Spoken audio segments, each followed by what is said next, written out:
We will be live. Welcome to our Live and Learn faculty presentations hosted by the University of Oregon's Pre-College Summer Academy to Inspire Learning program. We are often known as the SAIL program.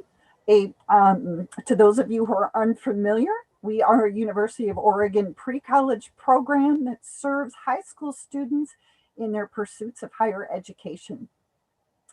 We are honored and excited today to be featuring Chris Doe and two of his doctoral students, Heather and Emily. They're from the Institute of Neuroscience and the Doe Labs. Chris Doe is has his doctorate in developmental neurobiology from Stanford University and a postdoctoral fellowship from the University of Colorado in Boulder. Dr. Doe has started the Doe Labs here at the University of Oregon. His labs investigate the generation of neuronal diversity and neural circuit formation in dorsophilia. Woo. I'm hoping you'll explain that. Research in dorsophilia is essential to the prime pipeline for translational discoveries that impact human health. So we are really excited to learn a lot more about what that all means and what you do on a daily basis in your labs. And students and participants watching, please note today that anything that comes up throughout the presentation, please put questions into the chat. We love your questions, and we will get to them as soon as possible. And at this juncture, I am very excited to welcome Chris Doe. Well, thanks, Laura, and hi to all the sales students out there around Oregon. It's really a pleasure to be able to talk to you guys about my work. I've taught high school in the past, high school classes. I really enjoy the interactions. I wish we could be doing this in person, but it's really exciting for me to have this opportunity. And my students, Emily and Heather, which will be hopping on momentarily. So the overall goal of our lab is to understand how neural circuits develop. And neural circuits are the interconnections of neurons in your spinal cord and brain that allow cognition, movement, pretty much everything you do. And so we want to reverse engineer neuronal circuits in the sense that if we understand how they're put together, we'll be better shape figuring out how to fix them when they break. And in particular, Emily's work on loss of synapses and loss of neurons in a fruit fly is a project that's closely allied to understanding how neurons are lost and synapses are lost in neurodegenerative diseases in humans. And so that's the goal, is to provide human researchers with some information that allow them to better cure disease based on understanding how circuits are formed to begin with. So as Laura said, we work on Drosophila, which is the fancy name for a fruit fly. And you may say, what the heck can we learn about a fruit fly that will be relevant to human health? I'll show you, I'll share my screen to show you a couple of cute little fruit flies. And what you can see is the fruit fly, as you might have seen them in your fruit bowl, are here in the middle, and they develop from eggs that turn into little larvae. The larvae grow, and then they go through metamorphosis like butterflies do to become an adult insect, in this case, a fruit fly. And although it doesn't seem obvious to you now, the way the fruit fly makes its nervous system is very similar to the way humans make their nervous system. They have stem cells. We have stem cells. Their stem cells make different types of neurons. Our stem cells make different types of neurons. Those different neurons hook up to form very specialized circuits that drive behaviors like walking or escape. Our circuits do that too. And in my moving my hands or my talking, I'm using circuits that create movement in one way or another. And when circuits are destroyed or decay or start to fail, there's problems with behavior, for example, in Alzheimer's, Parkinson's, and so forth. And so since the basic assembly of the nervous system is so similar to a fruit fly and a human, we can understand the mechanisms in fruit fly and then talk to clinicians about how to translate that into human health. So here's a brain of a fruit fly. They're small little critters, but they actually have brains. And what you can see is stem cells in the brain dividing to produce long chains of neurons that go on to hook up into circuits. So again, in human brains, we have stem cells. They do the exact same thing. So how do stem cells make different types of neurons is one of the questions we ask in the lab. I'll come back to that later. And then when the stem cells are done making neurons, these neurons have to hook up into very complex circuits. And here's a picture of a larvae with neurons that are hooked up into circuits. Some of the long projections you see are going out to muscles in the body of the larvae. Some of the neurons here that are shown in red are sensory neurons that react to environmental stimuli that send information into the brain. For example, these guys detect vibration and allow the fruit fly larvae to know something's sneaking up on them. These detect nociception, so painful stimuli on the surface, like a wasp trying to sting them. And some of these, like this green one, detect muscle action. So it gives them the ability to understand where their muscles are. And we too have proprioceptive neurons that allow us to understand where our muscles are. So overall, the goal of the lab is to understand how these circuits are made and how they go wrong in disease, and then to learn from that and be able to provide clinicians with tools that help them fix neurons. And that's one of Emily's projects, which you'll see in a few minutes, is how do you restore, can you restore decayed circuits? And we do all this work at the Institute of Neuroscience in the University of Oregon. And I just wanted to tell you that I would love to have all of you come visit the lab. We've done this type of thing before where we have high school and middle school students come visit the lab, and it's really wonderful. And you can look under the microscope and see everything. And before I go on and tell you a little bit more about the research in the lab, I just want to have you see our lab and have a little tour as if you were here in person. And that's what Heather is going to do when I shift over to the next slide. Is Heather made this lab tour for COVID time. It's a little movie. It doesn't have any musical soundtrack, but it will have Heather talking. And feel free to interrupt and ask any questions like, what is that machine over there? Or why is she moving those little white specks from one spot to another, or something like that? So feel free to ask questions. So here's the, I'm going to start the movie, and Heather's going to jump in and do a little narration. Okay, so what you're seeing right here is the beautiful campus of the University of Oregon, and the Doe Lab is located in the Robert and Beverly Lewis Integrative Science Building, and this is a really beautiful building where a lot of great science is done. So if you go up a couple flights of stairs and then just walk down this hallway here, this is where you reach the Doe Lab. So on the door, you'll see a plaque with all the members of the lab. So once you enter the Doe Lab, off to the right is a large room where we call this the main lab, and this is where we do a lot of sample preparation to look at specific molecules that we're really interested in. And everyone has their own bench where they can do their own work for preparation. And so this bench right here is actually my bench, and you can see some solutions at the top, as well as these blue pipettes hanging. And these pipettes are really important for measuring really small quantities of liquid. On this particular day, I was transferring these fly embryos, which are the little white circles that Chris showed you earlier. I was transferring them on to slides to mount to look under the microscope later. So these fly embryos are in that clear solution that you see there, and I'm just distributing them onto these little circular slides. So each one of those little white specks is actually a fly embryo that we can look at later. Also in the main lab is all of our desks, and this is where we do a lot of reading and writing, as well as some image analysis. So here I'm analyzing a central nervous system from an embryo that has stains for molecules that I'm really interested in looking at. Off of the main lab, we have what we call the molecular biology room.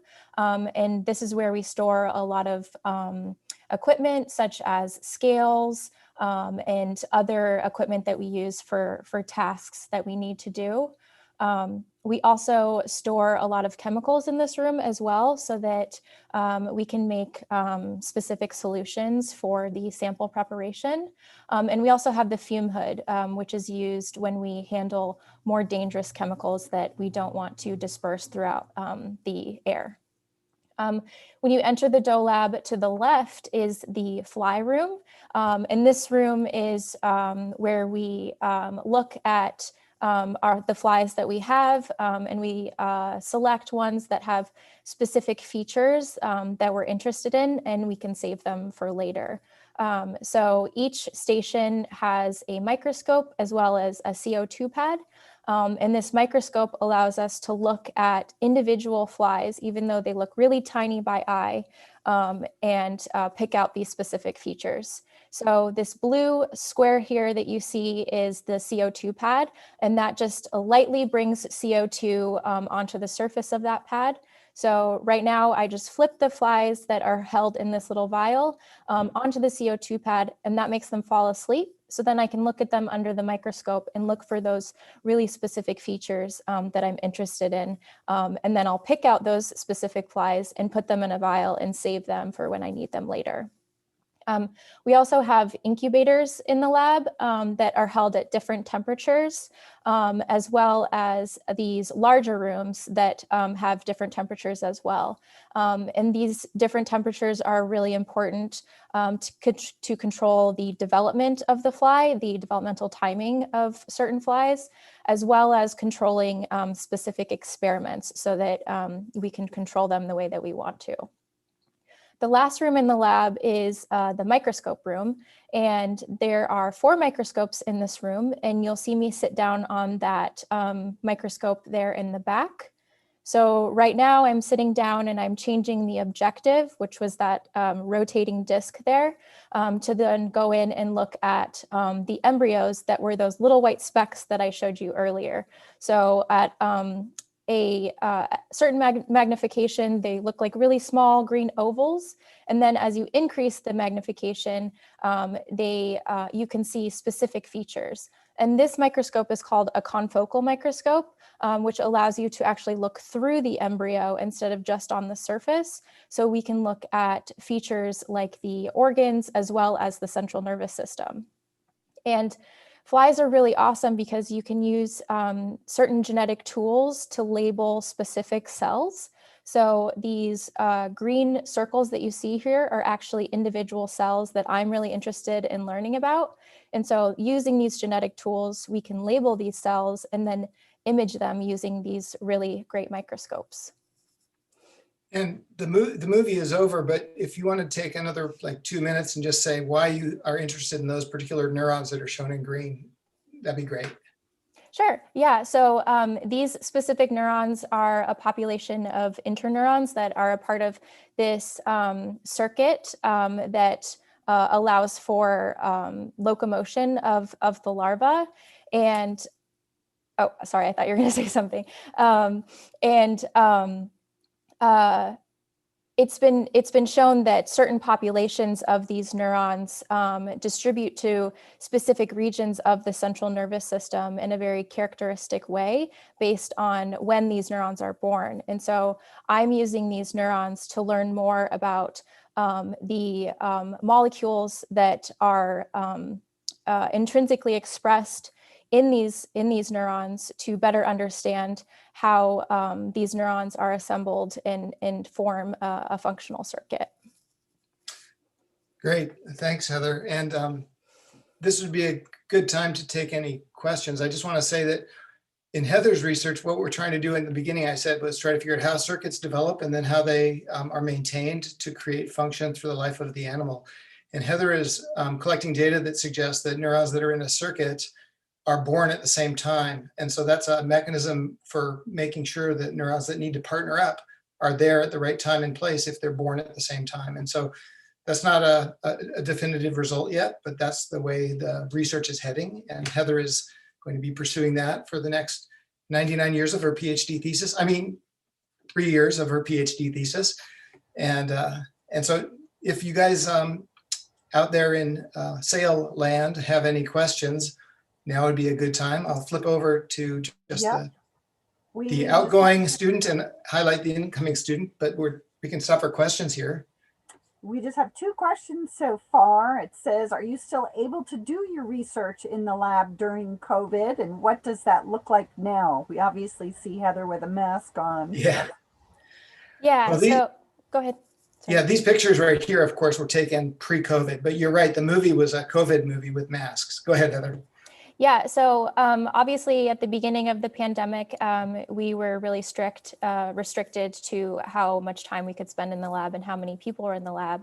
But now the university has kind of let us upgrade to practicing social distancing. So in the movie, you'll see that there was a fly station and then a very empty space after that fly station. So we practice social distancing by keeping our space when we're in certain stations or when we're at our lab benches.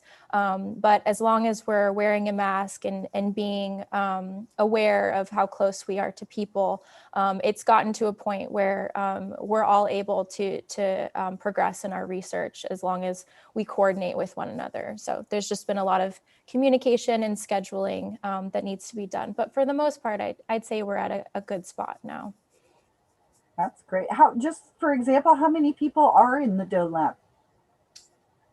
Yeah, so we have 5 undergraduates, 4 graduate students, 4 postdocs, and 3 staff members. So that's about 16 people total. And the COVID requirements allow us to have 8 people of the 16 at any one time in the lab. So people just have to shuffle around and make sure we don't pile up too many people at the same time. But if everybody, in the old days, we could have as many as 16 people in the lab, and it's a really good social environment, the radio going really loud, music happening and people interacting, and well, that's all gone now, you know, but the research goes on.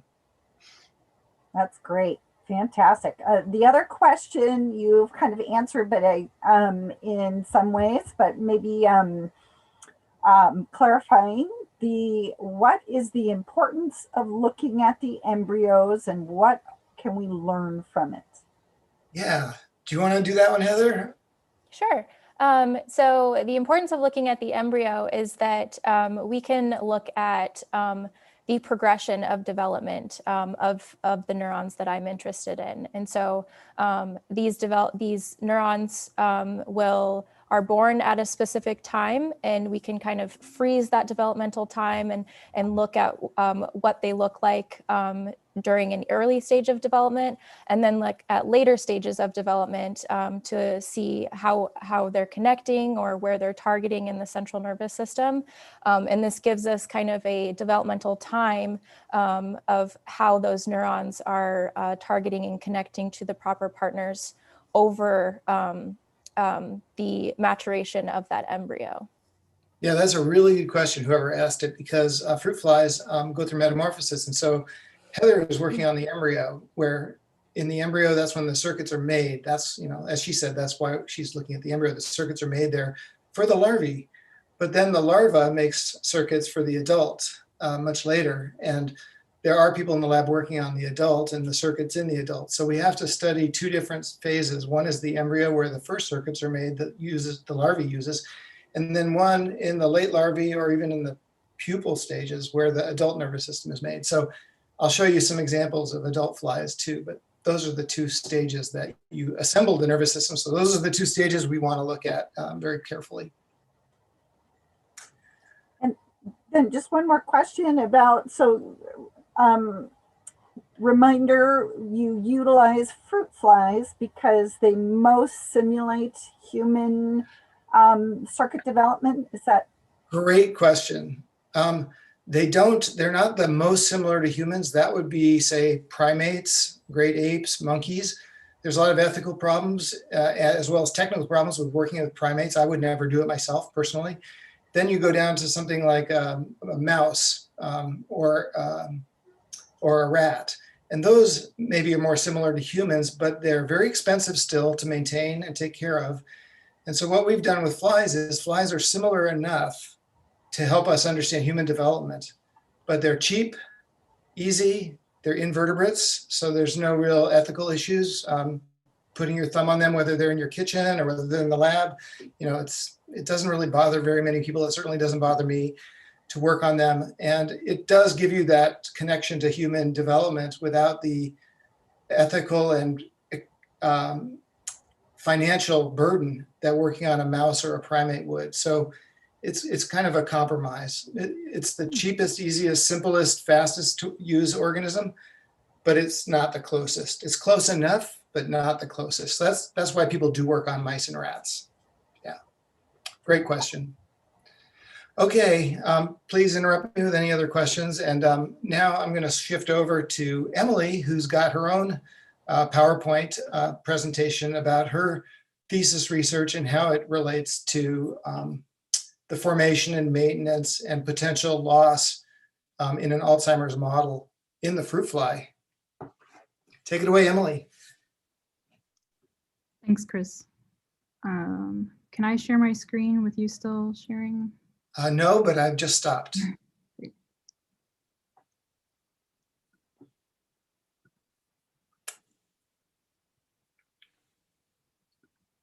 Okay. Just 1 second.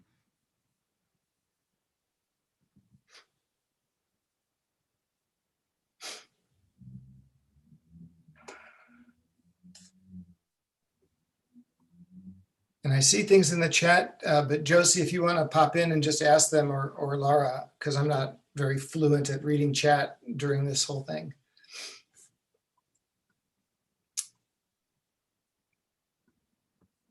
The next question was more of a career-oriented question that I thought we could maybe save after, but if Emily's ready, if not, I can ask. I'm ready. Yep. So again, my name is Emily Heckman, and I'm a student in the Doe Lab. I just wanted to, first of all, thank you guys for giving me the chance to speak to you today about some of the work that I've been doing in the lab. So the work that I do focuses on how the brain is wired up during development, with the ultimate goal of using what I learned to help people with diseases that cause that wiring to come undone. So what do I mean exactly by brain wiring? The brain of humans is composed of roughly 80 billion cells called neurons that are all plugged into one another in order to communicate information. So information about what you're thinking, what you perceive in your environment, and information that goes to your muscles that helps you orchestrate movements. So the movie that I have playing here is an artistic rendering of actual human MRI data. And in it, you can see how our neurons form complex but really organized structures. And this organization, in really the most distilled sense, is what allows neurons to effectively communicate messages among one another, and thus is what controls our ability to think, feel, and move about our environment. So we know that this organization is important because when it starts to unravel, we see diseases manifest. In Alzheimer's disease, for example, the loss of connections between neurons is tightly correlated to the memory loss that we observe in human Alzheimer's patients. So using this as motivation, we want to know how the brain is wired up during development, how this wiring is maintained, and whether we can apply the knowledge that we've gained from these questions to help people that have been diagnosed with Alzheimer's. So to begin asking these questions, we need a system that's simple enough that allows us to test our questions quickly with straightforward results. And because we can't do experiments on humans, we need a system that shares the basic features of our brains. And as Chris and Heather have already introduced, in the Doe Lab, we use the fruit fly nervous system as our model. So what I have shown here is another image of a fruit fly larva with the head on this side and the tail. And in the center is the larva's brain, with each neuron labeled in a different color. So using this animal as a model, we'd like to understand the instructions that the developing fly nervous system uses to wire up and be maintained so that we can learn about the process in humans and how the process might go wrong in a disease like Alzheimer's. But like a good scientist, maybe you feel skeptical that the humble fruit fly might be able to teach us anything about ourselves. But actually about 75% of genes that are found to cause diseases in humans are also found in the fly. And this includes one Alzheimer's associated gene called APP. In individuals with Alzheimer's, this protein the protein that's encoded by the APP gene builds up in the brain and is thought to cause the connections between neurons to fade away. And when we manipulate this gene in the fly, we see some similar results. So when we label all of the connections in healthy control brains and look over time to see as they mature, we see an increase in connections as the animal develops and matures. But in animals that are expressing this Alzheimer's associated gene, we see a loss of these connections over time. That's pretty similar to the loss in human Alzheimer's patients. So this gives us a system where we can test out different approaches for preventing or restoring these lost connections, so that eventually our work can help other scientists design therapies that'll help treat Alzheimer's disease in humans. So I've been studying these questions of how connections are established and maintained in the context of a model system within the fruit fly larva that consists of these two neurons shown here in green that are named pair 1. And pair 1 cell bodies, which are these little circles here, are located in the anterior portion of the brain, and they send these really long projections down the length of the animal's nerve cord, which is analogous to the human spinal cord. So pair 1 neurons are a pretty excellent model to study brain development and maintenance because we have very specific tools that give us precise access to these cells. And we also have tools that we can use to visualize and quantify the individual connections that pair 1 makes with other neurons. And that's what's shown here in this magenta channel. So collectively, these tools then allow us to target any kind of genetic manipulations to the pair 1 neurons and quantify a disturbance to synapse maintenance and circuit function. So we've been asking what molecules actually promote the formation and maintenance of connections between pair 1 and other neurons in the brain. And we do this by removing individual molecules one at a time from pair 1 and asking if we then see a deficit in the amount of connections that those neurons are then able to make. So what I'm showing you here is a pair 1 neuron, and in gray are all of the connections that this neuron is making in a control animal. So far, we've identified a few molecules that seem to be required for properly establishing or maintaining the connections that pair 1 makes. So when we remove any one of these genes, we see that not only are the connections a lot dimmer, but there are these large gaps now along the length of the neuron that suggest that these genes or these molecules are required for promoting the establishment or maintenance of the connections in healthy wild-type control animals. So what do we do with this information now that we have some potential candidate molecules that seem to be required for establishing or maintaining connections? Next, what we hope to do is test whether any of these molecules that we've identified is actually sufficient to prevent or restore the loss of connections in this Alzheimer's-like background that we've established. So for example, I've shown you that in wild-type animals that these pair 1 neurons make a certain number of connections that seems to be lost in this Alzheimer's model.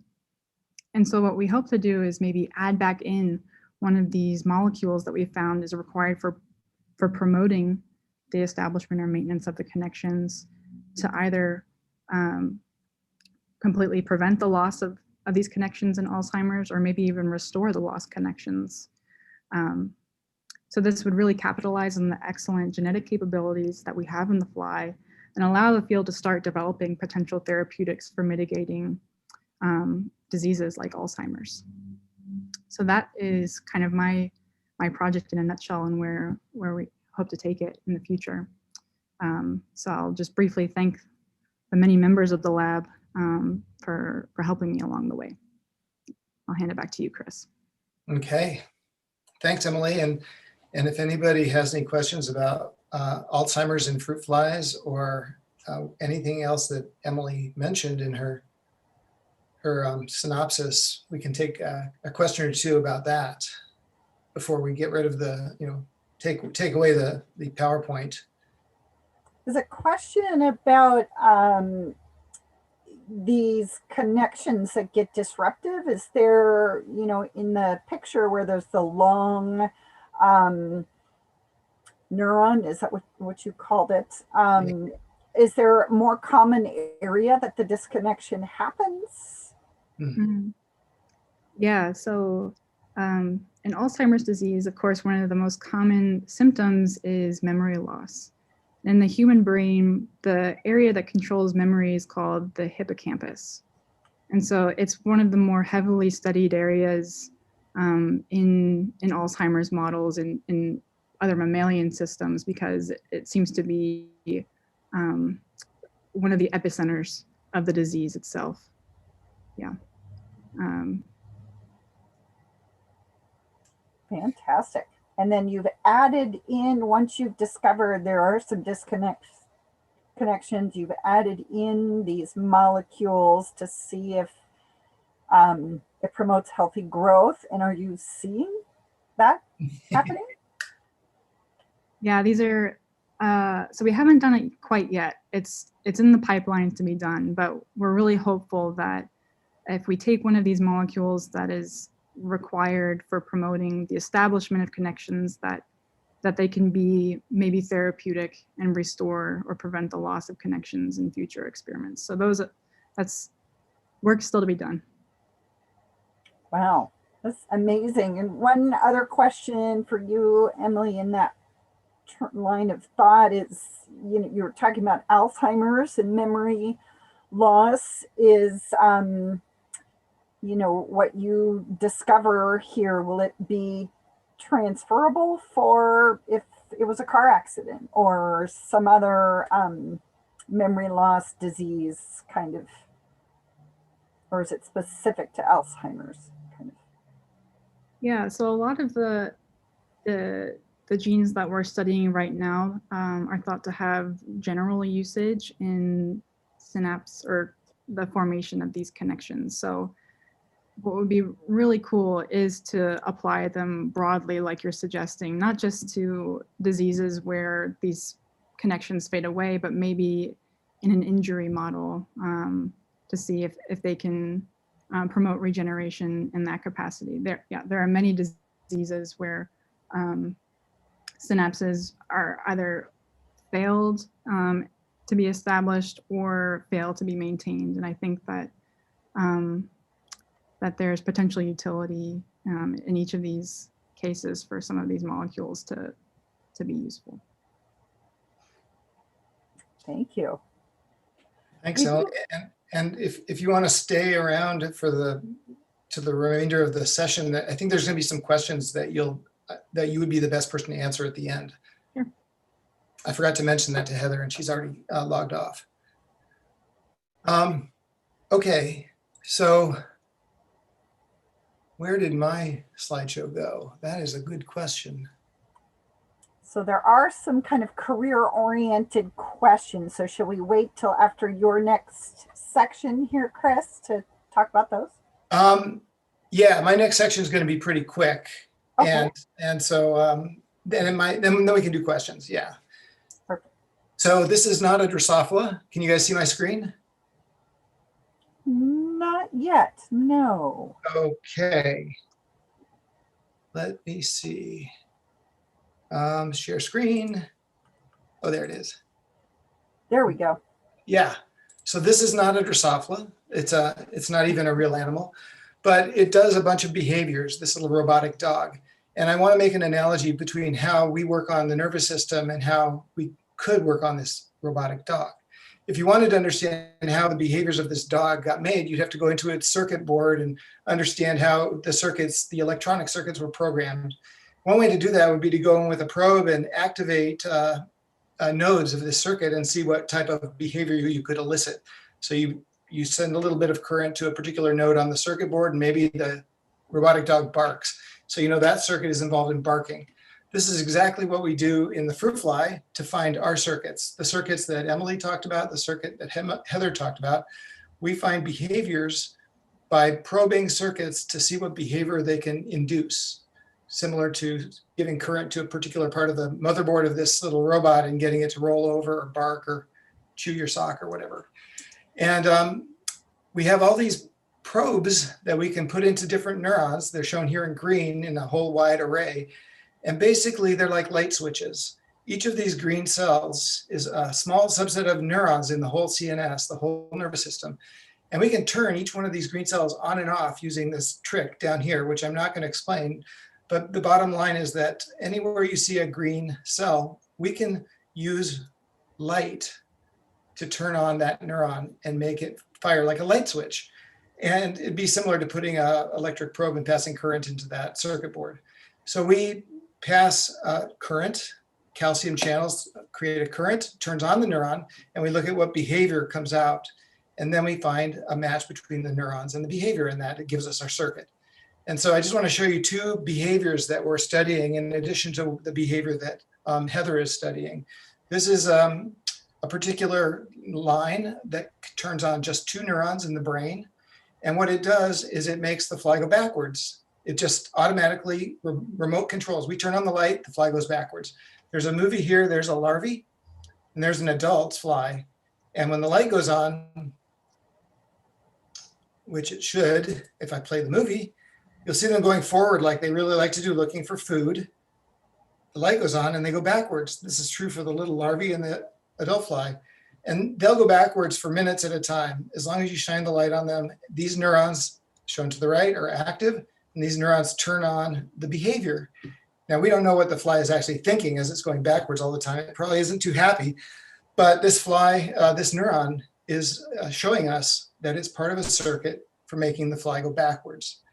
And to find all the rest of the neurons that connect to it, we section the whole brain into small, thin sections and map out who's connected, physically connected, so that, and these neurons are physically connected. And then we have this circuit, and we say, well, if we stimulate this green neuron, the fly goes backwards. Who is it talking to?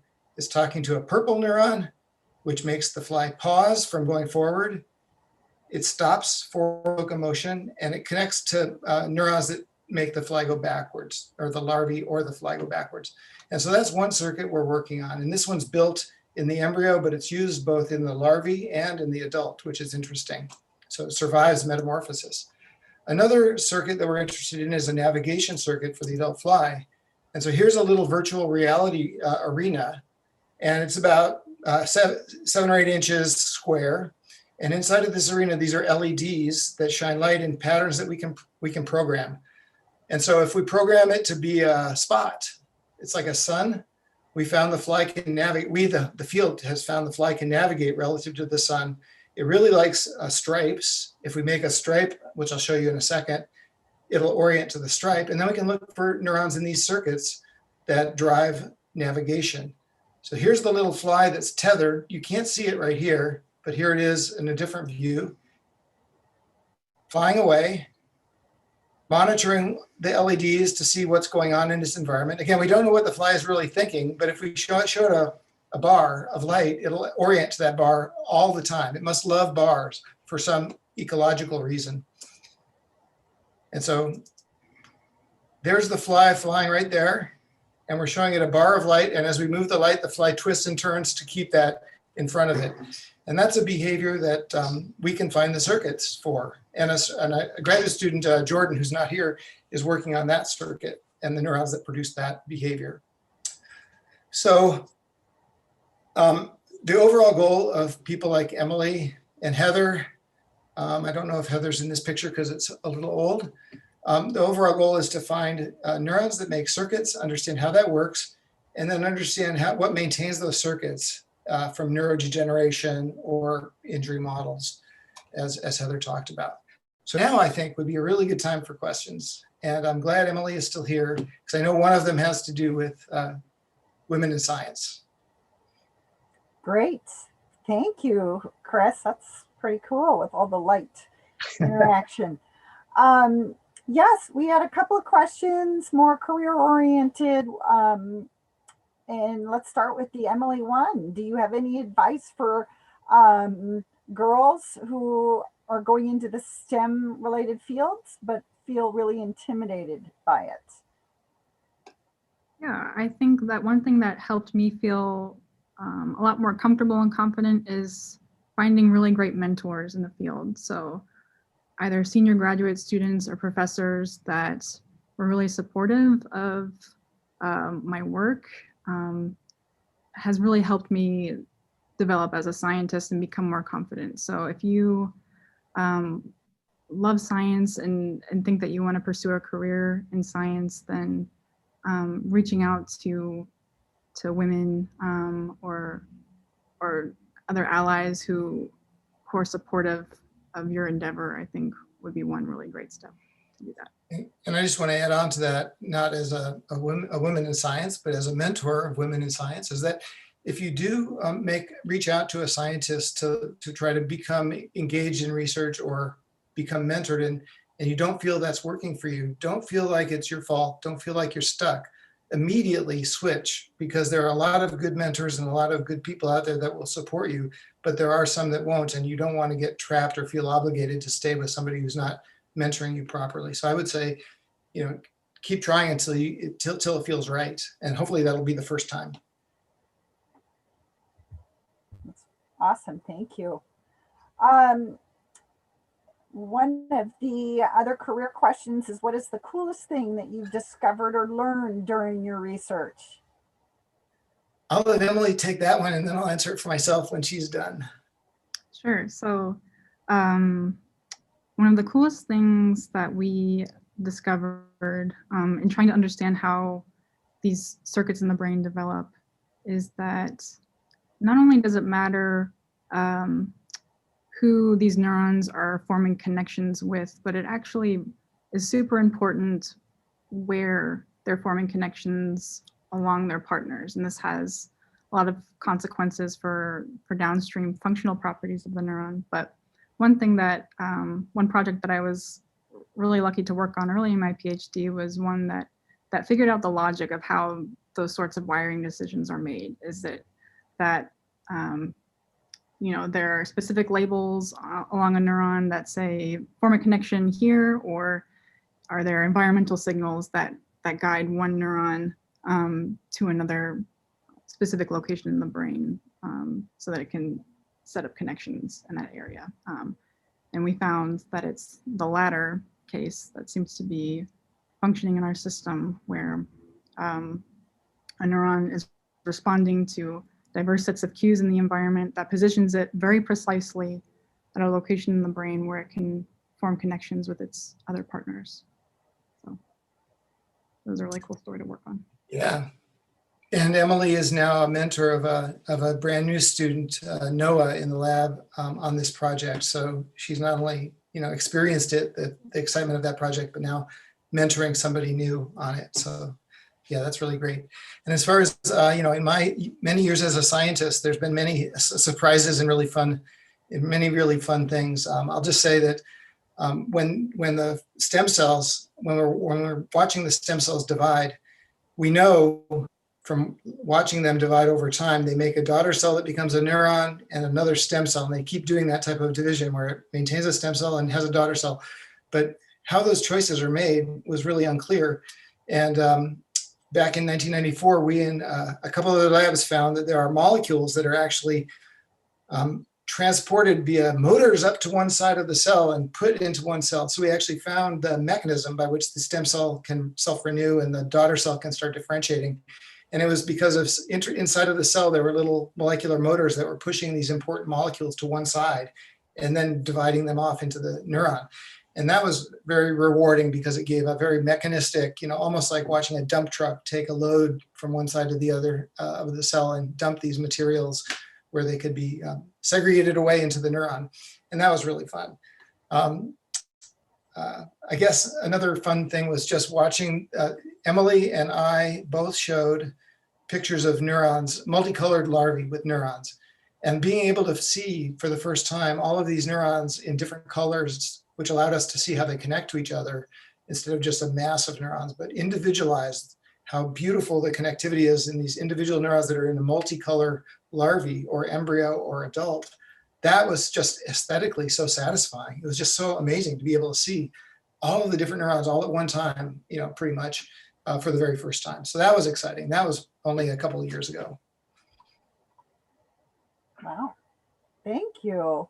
This is kind of reaching way back farther in your lives in this before you got these cool discoveries, how did you even know you wanted to go into this field? I mean, how did you get on this path? Good question. I'll take number two again, if that's okay, Emily.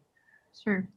When I was an undergrad in college, I had the opportunity to do some research in a couple of different labs on campus. And I worked in a neuroscience lab and I worked in a genetics lab, and I liked aspects of both of them, but was really super curious about these questions of how the brain wires up during development, and wanted to kind of unite aspects of both of my lab experiences.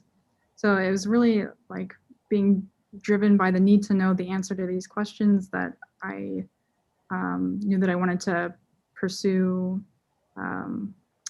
developmental neuroscience as a career. And so doing graduate school and pursuing a PhD was kind of the requisite next step, which is kind of been a really great focused environment where I can do research on the exact questions that I kind of fell in love with as an undergraduate.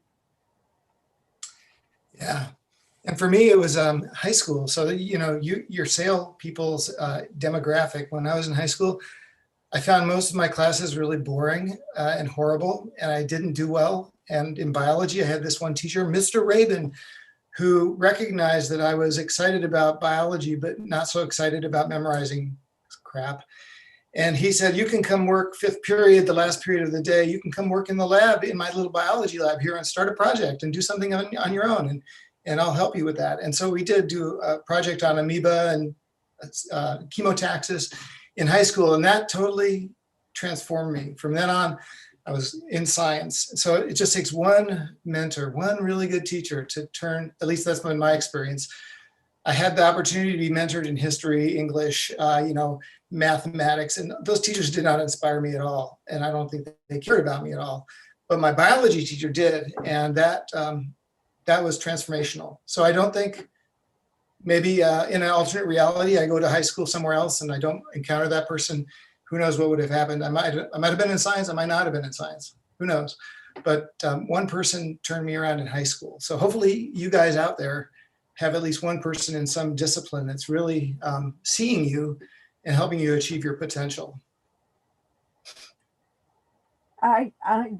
You are hitting what we do at SAIL. So you're connecting, you're making that connection. It's so true. These, it only takes one person to believe in you and see what you're excited about and get you, connected with that kind of experience. And and that goes back to the mentoring question earlier, which is if you don't find a mentor that suits you right away or after trying, just keep trying different people because somebody is out there somewhere. Yeah. You keep asking questions, right, Emily? That's what it sounds like in your world. Oh, well, thank you very much for that. So the next question is, how do you think neuroscience and other related sciences will change the world in the next 10 years? Ooh! What's your crystal ball tell you for 10 years? Good question. Good question. Gosh,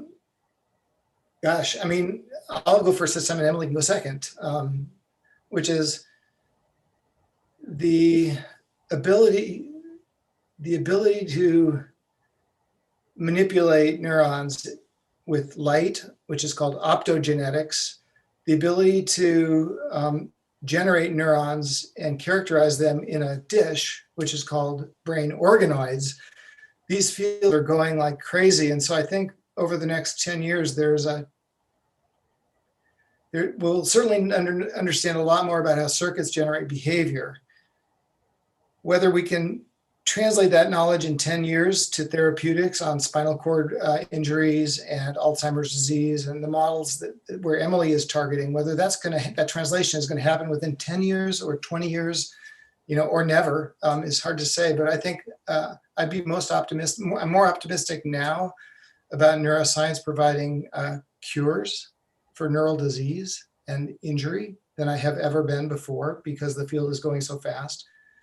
But like anything with therapeutics, whether it's cancer treatment or spinal cord recovery, there's no guarantees.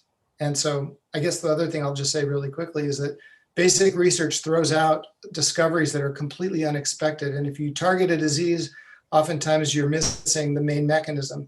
If you do a lot of basic research, things bubble up from basic research that are transformational that you never could have predicted. That's true for a lot of people who get Nobel Prizes. They didn't study it for that reason. They studied it because they love basic biology, and all of a sudden it turned out to be hugely important. So that, I guess my answer is I'm very optimistic about progress in neurotherapeutics, but can't guarantee anything, unfortunately.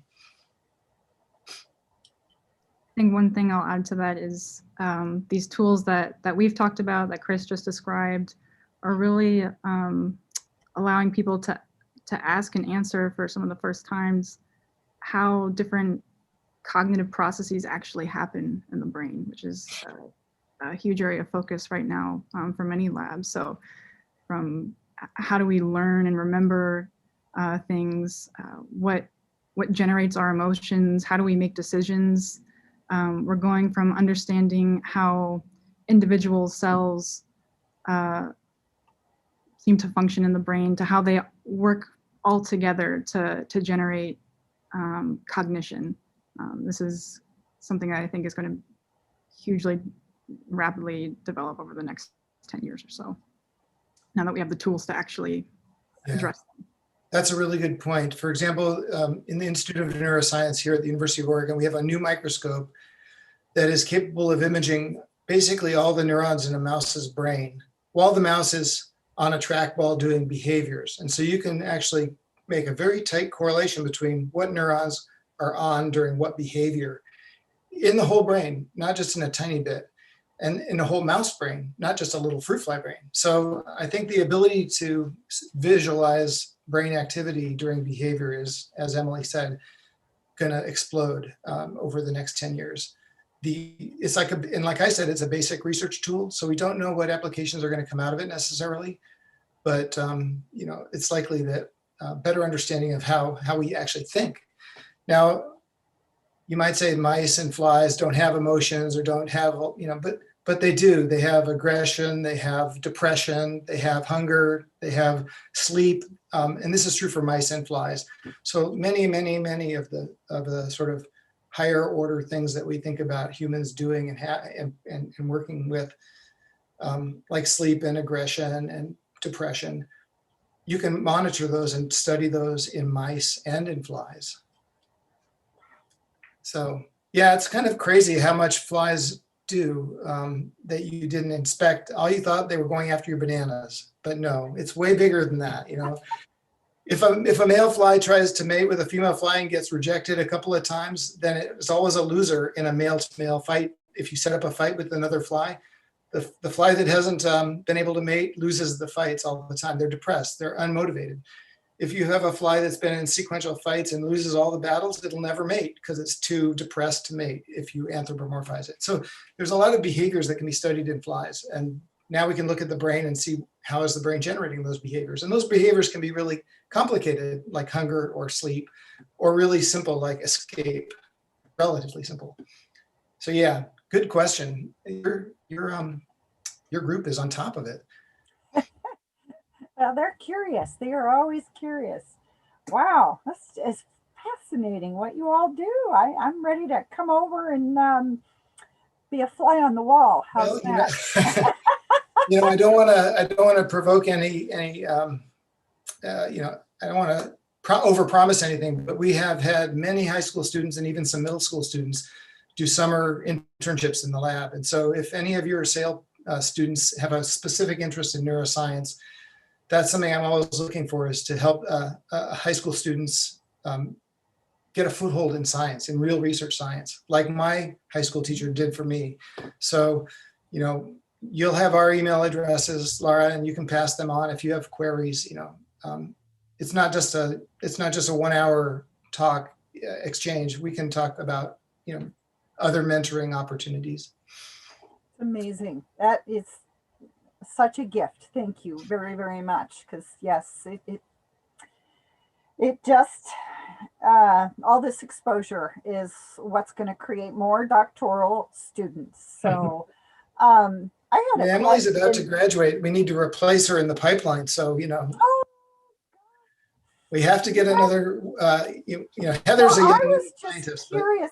You kind of maybe answered it a little bit, but the role of doctoral students when they're in the lab, um, you said you have a few. So, Emily, are you, each of you have different questions that you're pursuing? And then does that ever change the direction of where the Doe Labs are going? How does that work with, you're not just the only visionary, I think, anymore, Chris. Is that correct? absolutely. Emily can answer that, but yeah, that's a great question. Yeah, so everybody in the lab has their own project that they're working on, but the themes of our projects overlap just enough so that we can learn from the results of each other's experiments, and that helps us design smarter, better experiments in our own projects. So, for example, I am studying how these larval neurons establish and maintain synapses. There's another postdoctoral fellow in the lab who studies what those neurons are doing in the adult. And so the genes that I'm finding in my larval system, we have the potential to ask whether they're still important in the adult system as well. So that's one example of how we can kind of synergize our efforts in the lab. Yeah, I mean, basically the high school students are in the lab. We don't have any right now because of COVID and everything, but typically high school students have to be very carefully mentored because they're not mature enough to think of their own projects. But undergraduates typically start off being mentored very heavily because they're learning the system. But by the end, we've had undergraduates that publish papers and have their own research project by the time they're seniors. And certainly by the time you're a graduate student, you are expected to think independently. Like if Emily just said, tell me what to do every day, that wouldn't be a good PhD situation. More likely, when I want to learn something, I ask Emily because she knows her research better than I do. And all my people in my lab know their particular research area better than I do. And my job is basically to try to keep an environment where people can achieve their goals, that they can do their projects technically and intellectually. So I don't actually do any more experiments. It's all these guys running the show in the lab with the pipette men, like Heather showed you. Yeah, it's amazing how independent graduate students are. Or I guess I shouldn't say it's amazing. It's expected. It's the progression, yeah. It's a progression, exactly. And so doctoral students that graduate, that go out into the world, Emily, it sounds like you will soon. What will you do? Will you have your own lab somewhere? Is that the goal? Or will you be solving all of our medical memory issues? Yeah, the long-term goal is to have my own lab, just similar to the Doe Lab. It would be the Heckman lab, but an intermediate step along the way is to do kind of a what's called a postdoctoral fellowship. So it's about a 5-year training period in another lab where you can learn new skills, like how to run a lab, but also develop a core set of projects that you'll end up pursuing in your own independent laboratory. So after I finish with my PhD, the next step for me will to do a postdoctoral fellowship in another lab to develop these key skills for being my own lab manager. Yeah, and that's a relatively new in the sense of that progression from graduate school to an intermediate postdoctoral fellowship to a faculty position. 20, 30 years ago, many people skipped that postdoctoral fellowship and graduated and went on to start their own lab. Maybe 30, 40 years ago. And before, it was really common. But the technology has gotten so complex and the tools are so broad. That extra time of training allows you to master other tools and other skills. And it really does help set you up for success. So it's just because biology has gotten so complicated that you need more time to be trained. Before you're ready to solo. Although I do think that a lot of graduate students could go off and start their own labs, really, if they were allowed to. Like Emily is mature enough to run her own lab right now, but nobody expects her to do that, and they don't see graduate students applying for jobs. And so that doesn't happen anymore. Yeah. Well, a lot of amazing information and very inspirational, giving our young high school students some steps that they can take to get involved and what they could do. Yeah. I mean, not everybody in SAIL is going to be an undergraduate at University of Oregon. But for those that end up at University of Oregon, just my advice is to reach out to faculty in your freshman year and try to find a lab home, because class learning is one thing, but research learning is a totally separate skill, and it has different rewards from getting an A in class to seeing an experiment work. They're just totally different. And they're both valuable, but I would say trying to get into a lab as soon as possible if you're science interested is my advice. Fantastic.